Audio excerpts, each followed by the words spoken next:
The bill drew national attention after Republicans punished transgender lawmaker Zooey Zephyr for saying colleagues would have blood on their hands if they supported it. Montana became the latest state to ban or restrict gender-affirming medical care for transgender kids Friday when its Republican governor signed legislation that exiled transgender lawmaker Zooey Zephyr told fellow lawmakers would leave blood on their hands. Montana is one of at least 15 states with laws to ban such care despite protests from the families of transgender youth that the care is essential. Debate over Montana's bill drew national attention after Republicans punished Zephyr for her remarks, saying her words were personally offensive. House Speaker Matt Regier refused to let Zephyr speak on the House floor until she apologized. She has not. Zephyr decried the bill's signing, saying, "It is unconscionable to deprive Montanans of the care that we need. I know that this is an unconstitutional bill.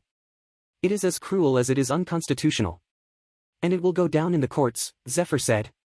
To trans youth she added, "There's an understandable inclination towards despair in these moments, but know that we are going to win, and until then, lean on community, because we will have one another's backs."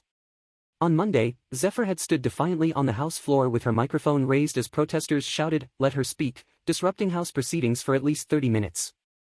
Zephyr was then banned from the House and its gallery and voted on bills from a bench in the hallway outside the House on Thursday and Friday. Lambda Legal, the American Civil Liberties Union and the ACLU of Montana have said they would file a court challenge against the ban, which is set to take effect on October 1, starting a 5-month clock in which Montana youth can try to find a way to work around the ban or to transition off of hormone treatment. This bill is an overly broad blanket ban that takes decisions that should be made by families and physicians and puts them in the hands of politicians, the Montana chapter of the American Academy of Pediatrics has said. Governor Greg Gianforte signaled his willingness to sign the bill on April 17 when he offered some amendments to make it clear that public funds could not be used to pay for hormone blockers, cross-sex hormones, or surgical procedures. The bill protects Montana children from permanent, life-altering medical procedures until they are adults, mature enough to make such serious decisions, Gianforte wrote in his letter accompanying the amendments.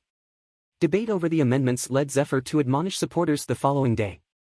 House Majority Leader Sue Vinton said Zephyr's language was entirely inappropriate, disrespectful, and uncalled for. The Montana Freedom Caucus deliberately misgendered Zephyr, using male pronouns in a letter saying she should be censured.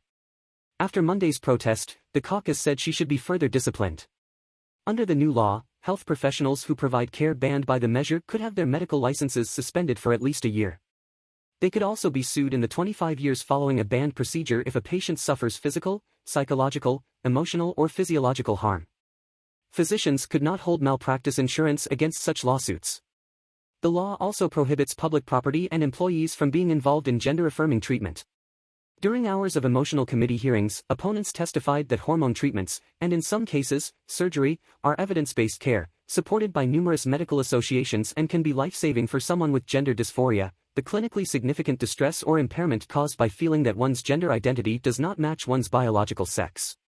Parents of transgender children testified that the bill infringed on their parental rights to seek medical care for their children.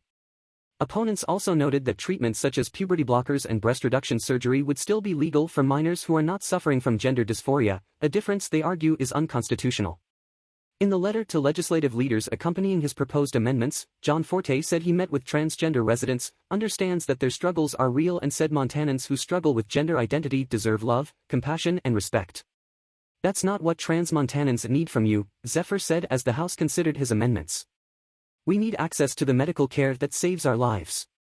This was the second legislative session in which Senator John Fuller brought the bill to ban gender-affirming care for transgender children. In 2021, when he was a member of the House, he brought a bill to ban surgical and hormone treatments for transgender children, which was voted down. He brought a second bill to ban surgical treatments, which was also rejected. He was successful in 2021 in passing a bill to ban transgender females from participating in girls' and women's sports. The part of the bill that applied to colleges was ruled unconstitutional.